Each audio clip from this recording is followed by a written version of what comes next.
ಅಂತ ಆದ್ರೆ ಮಗುಗೆ ಮೌಲ್ಯ ತಾನಾಗೆ ತಾನು ಬರ್ತದೆ. ಎದುರಿಗಿರೋರಿಗೆ ನಮಸ್ಕಾರ, ಅವರ ಹಿರಿಯರು ಕಿರಿಯರು ಯಾವ ವ್ಯತ್ಯಾಸವಿಲ್ಲದೆ ಗೌರವಿಸಬೇಕು ಅನ್ಕಂಡೀಷನಲ್. ಯಾವ ಜಾತಿ ಭೇದ ಇಲ್ಲದೆ, ಲಿಂಗ ಭೇದವಿಲ್ಲದೆ, ಧರ್ಮ ಭೇದವಿಲ್ಲದೆ ನಾನು ಪ್ರೀತಿಸ್ತೀನಿ, ಗೌರವಿಸ್ತೀನಿ ಅಷ್ಟೇ. ಆದ್ರೆ ನಾನು ನಮ್ಮೂರಲ್ಲಿ ನಮ್ಮೂರು ಸುತ್ತಮುತ್ತ ಸಾವಿರಾರು ಊರುಗಳಿವೆ. ನನ್ನ ಭಾಷೆನ ಯಾವ ಊರನ್ನು ಅಂತ ಕಂಡಿಡಿಯಕ್ಕಾಗಲ್ಲ.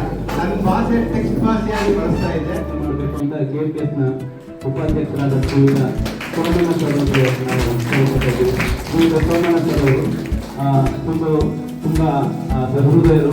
ನಮ್ಮ ಎಲ್ಲ ಕಾರ್ಯಕ್ರಮದಲ್ಲೂ ಕೂಡ ತುಂಬ ಚೆನ್ನಾಗಿ ಭಾಗವಹಿಸ್ತಾರೆ. ದಯಮಾಡಿ ನಮ್ಮ ಶಿಕ್ಷಕರು ಕೂಡ ಈ ಒಂದು ಸಾಕ್ಷಿ ಕಳಿಸ್ಬೇಕಂತ ಕೇಳ್ಕೊತಾ ಇದೆ. ರಮೇಶ್ ಸರ್ ಬನ್ನಿ, ಎಲ್ಲ ಟೀಚರ್ ದಯಮಾಡಿ ಬನ್ನಿ.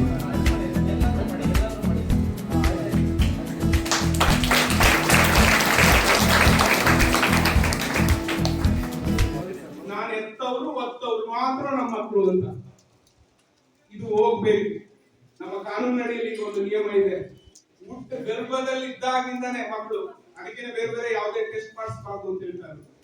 ತಾಯಿಯ ಒಳಗಡೆ ಇಂದಾನೆ ಸ್ಟಾರ್ಟ್ ಆಗಿ ಸಮಸ್ಯೆಗಳು ದೂರೀಕರಿಸ್ತದೆ ಅಂತ ಒಂದು ವ್ಯವಸ್ಥೆ ಬರಬೇಕು. ಅದರ ಅರಿವು ನಿಮ್ಗೆ ಇರಬೇಕು. ಆದ್ರೆ ಯಾರಿಗೆ ಇರಬೇಕು ಬೇಡ, ಧೈರ್ಯದಿಂದ ನಿಮ್ಮ ಕೆಲಸಗಳನ್ನ ಮಾಡಿ ಅನ್ನೋದು ಒಂದು ಅಭಿಲಾಷೆ. ಎರಡನೇದು ಮಕ್ಕಳು ಅಂದ್ರೆ ಸಾಹಿತ್ಯ ಅನ್ನೋದಕ್ಕೆಲ್ಲ ಮನಸ್ಸರಿಗೆ ಆನಂದವನ್ನ ಕೊಡೋದು, ನೆಮ್ಮದಿಯನ್ನು. ನಮ್ಮ ಮಕ್ಕಳ ಸಾಹಿತ್ಯ ಪರಿಷತ್ ಸೇರಿ ಕಾರ್ಯಕ್ರಮ ನಡೆಸಿದ್ದಾರೆ. ಮೊದಲಿಗೆ ಪ್ರಥಮವಾಗಿ ನಾನು ಅನಂತ ಧನ್ಯವಾದಗಳು.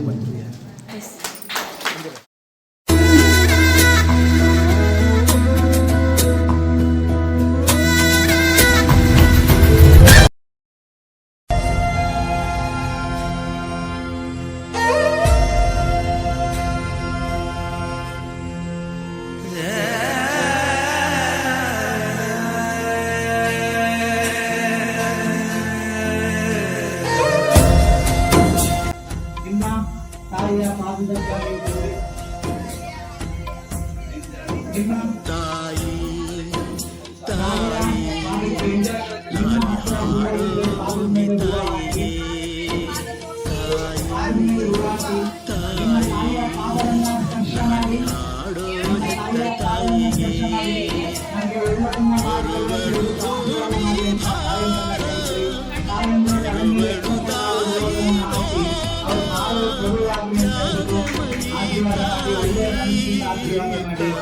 ಅವರ ಎಲ್ಲ ಗುಣಗಳು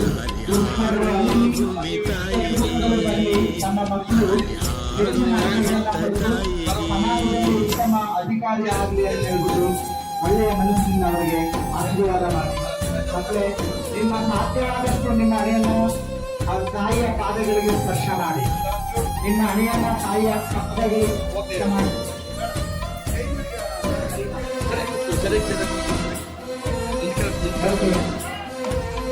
ಎಲ್ಲ ತಾಯಿಯರಿಗೆ ಮತ್ತೆ ಅವರ ಆಶೀರ್ವಾದ ನಿಮ್ಮ ಎಲ್ಲ ತಾಯಿಯರಿಗೆ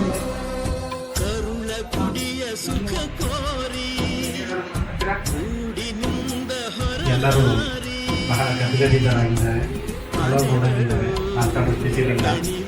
ಈ ಸಂದರ್ಭದಲ್ಲಿ ನಿಮ್ಮೆಲ್ಲರಿಗೂ